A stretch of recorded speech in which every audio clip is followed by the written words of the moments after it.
السلام علیکم ورحمۃ اللہ وبرکاتہ۔ ہائے ہائے، قال اللہ تعالی بعد اعوذ باللہ من الشیطان الرجیم بسم اللہ الرحمن الرحیم وما امروا الا لیعبدوا اللہ مخلصین لہ الدین وقال اللہ تعالی فی شان حبیبہ ولکن رسول اللہ وخاتم النبیین۔ ملت اسلامیہ کے غیور اور زندہ دل مسلمانوں، آج اس پیغام کو نشر کرنے کا مقصود صرف اتنا ہے کہ ہمیں یہ بات دلوں کی زمین پر لکھ لینی چاہیے کہ ہماری زندگی، ہمارا بقا، ہمارا ارتقاء اور ہمارا آگے بڑھنا اور ہمارا باقی رہنا دنیا میں دو عقیدے پر قائم ہے۔ نمبر 1 عقیدہ توحید، نمبر 2 عقیدہ رسالت، ختم نبوت۔ یہ دونوں ہمارے ایمان، ہمارے جسم و جان، ہماری اس ساری کائنات کی بقا کا سامان ہے۔ گاڑی کے ان دو پہیوں میں برابر ہوا ہونی چاہیے۔ توحید کہیں داغدار نہ ہو، مزاروں پر پیشانی جھکا کر، توحید کبھی داغدار نہ ہو حکمرانوں کے سامنے گردن جھکا کر، توحید کبھی داغدار نہ ہو کسی طاقت و قوت کو مشکل کشا حاجت روا سمجھ کر، یعنی اللہ کی ذات کے علاوہ کسی بھی دنیا کی فانی طاقت، قوت، اقتدار اور کسی بھی شخصیت کے سامنے اس کی صفات کو مالک بنانا یا اس کے سامنے اپنے آپ کو جھکانا، یہ انتہائی حماقت ہے۔ دوسرا سب سے اہم مسئلہ جس کے ذریعے سے یہ تعارف، یہ حقیقتیں ہم پر واشگاف ہوئی، وہ جناب رسول اللہ صلی اللہ علیہ وسلم کی ذات عالی ہے۔ آپ نبی ہونے کے ساتھ ساتھ ختم نبوت آپ کے کندھوں پر مہر لگائی گئی کہ اب قیامت تک نہ کوئی نبی آئے گا اور نہ اس کے بعد کسی نبی کی گنجائش ہوگی۔ اس لیے یہ ختم نبوت کا اعزاز میرے محبوب نبی پیغمبر کا اعزاز ہے، یہ کسی نبی کو عطا نہیں کیا گیا۔ اول دن سے ہی اس پر ڈاکہ زنی، اس کو بدنام کرنے اور طرح طرح کے الزامات اور طعن و تشنیع کرنے کا دور رہا، لیکن ہر دور میں اس شاق نبوت نے اس ساری تدبیروں اور ہیلوں اور اس انداز کے الزام اور طعنوں کو جو ہے وہ نیست و نابود کیا اور ڈٹ کر کے اس کا مقابلہ کیا۔ آج میں آپ کو ایک بڑا ایمان افروز اور ایمان کو تازہ کرنے کا واقعہ سناؤں کہ توہین رسالت یا گستاخی ایک ایسا ناپسندیدہ عمل ہے کہ ایمان والا برداشت کرے اور ایمان والا باقی رہے، یہ تو ہو ہی نہیں سکتا۔ میں تو کہتا ہوں مستند حوالوں کے ساتھ کہ ایمان والا تو ایمان والا، کتا جانور بھی توہین رسالت کو برداشت نہیں کر سکتا۔ شارح بخاری حضرت امام حافظ ابن حجر العسقلانی رحمۃ اللہ علیہ نے کتے کا ذکر کیا ہے جس نے اللہ کے رسول کے دشمن کو کاٹ کھایا، حملہ کر دیا عقاب کی طرح۔ ایک دن عیسائیوں کے بڑے پادریوں کی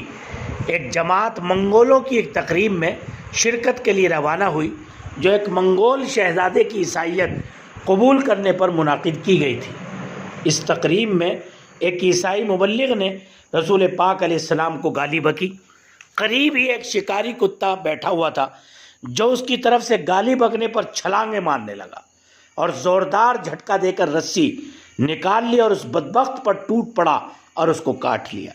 لوگوں نے آگے بڑھ کر اس کتے کو قابو کیا اور پیچھے ہٹایا۔ جو اس تقریب میں موجود تھے، بعض لوگوں نے کہا کہ یہ محمد صلی اللہ علیہ وسلم کے خلاف تمہاری گفتگو کی وجہ سے ہوا ہے۔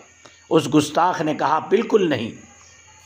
بلکہ یہ عیسائی خود اپنی صفائی دینے لگا اور یوں کہنے لگا یہ خوددار کتا ہے۔ جب اس نے بات چیت کے دوران مجھے دیکھا کہ میں بار بار ہاتھ اٹھا رہا ہوں، اس نے سمجھا کہ میں اس کو مارنے کے لیے ہاتھ اٹھا رہا ہوں، تو اس نے مجھ پر حملہ کر دیا۔ یہ اس نے اپنی جھیپ اتارنے کے لیے کہا، حالانکہ اس کتے کا حملہ اس بدبخت اور سور پر اس لیے تھا کہ اس نے میرے محبوب نبی،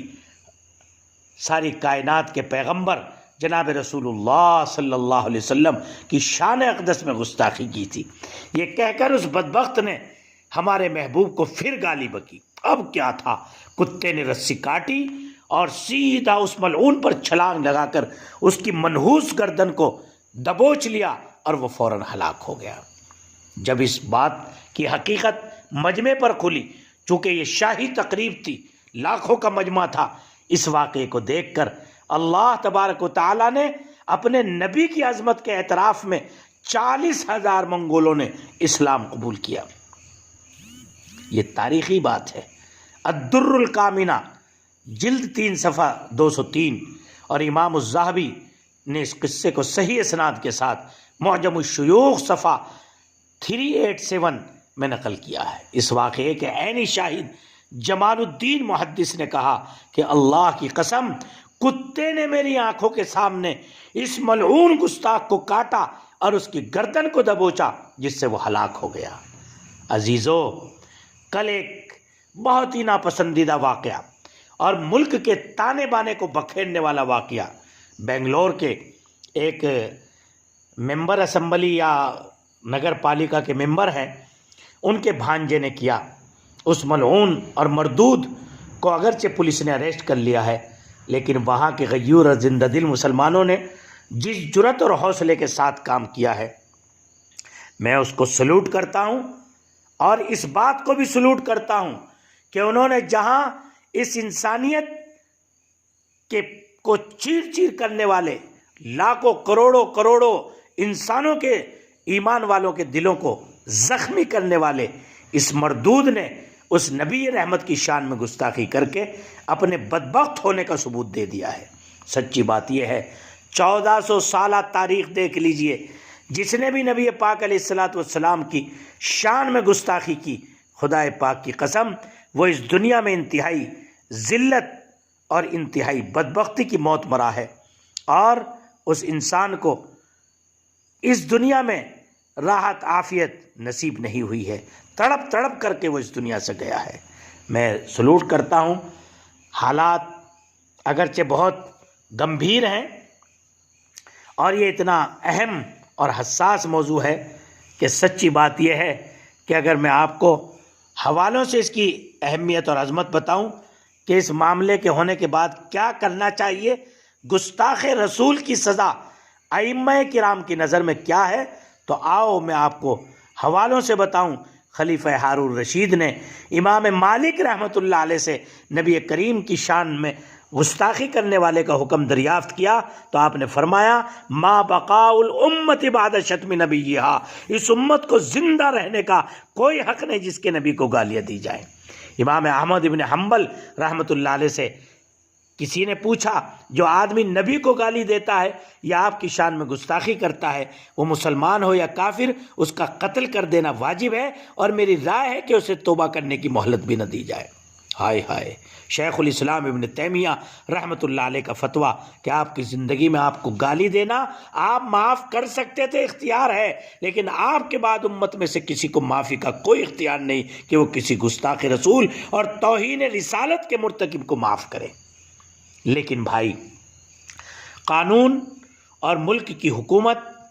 یقیناً اگر پرشاسن کام کر رہا ہے اور وہ ہمارے مطالبے کو فوراً اس کو اریسٹ کر کے اس کی FIR درج کر کے اس کو سزا دے رہا ہے، تو پھر ہمیں کسی کی جان، کسی کی مال اور ملک کی املاک کو نقصان نہیں پہنچانا چاہیے۔ ملک کی فرقہ وارانہ ہم آہنگی کو برقرار رکھنا چاہیے۔ میں مبارکباد دیتا ہوں بنگلور کے مسلمانوں اور نوجوانوں کو، اور شاداب نگر اور اس علاقے کے ان غیور زندہ دل نوجوانوں کو، میرے بہت قریبی دوست، اس میں بھائی نصرو صاحب، مصطفیٰ صاحب، یوسف صاحب اور ہمارے نجم الدین صاحب اور حافظ صاحب اور بڑے بڑے ذمہ دار لوگوں نے، حضرت مولانا مزمل صاحب، جنہوں نے ایک چین بنائی، ہیومن چین بنائی، اور مندر کو نقصان پہنچنے سے ان شرارتیوں کے یا مندر کو نقصان پہنچانے سے جو اس میں شرارتی تتو گھس گئے تھے، حالانکہ وہ چاہے غیر مسلمس ہوں، کوئی بھی ہو، جو اس کو دنگا کرنا چاہتے تھے، ان سے مندر کو نقصان نہ پہنچے، اس کی جو ہے عمارت اور اس کی کوئی، اس کو کسی طرح کا کوئی نقصان نہ پہنچے، اس کی عزت جو اہل حنود کی نگاہ میں ہے وہ پامال نہ ہو، اس کے لیے انہوں نے اس کو بچایا۔ پورے ملک کے لیے اہل حق اور اہل ایمان نے غیرت کا ثبوت دیا کہ 80 کروڑ ہندو ہو کر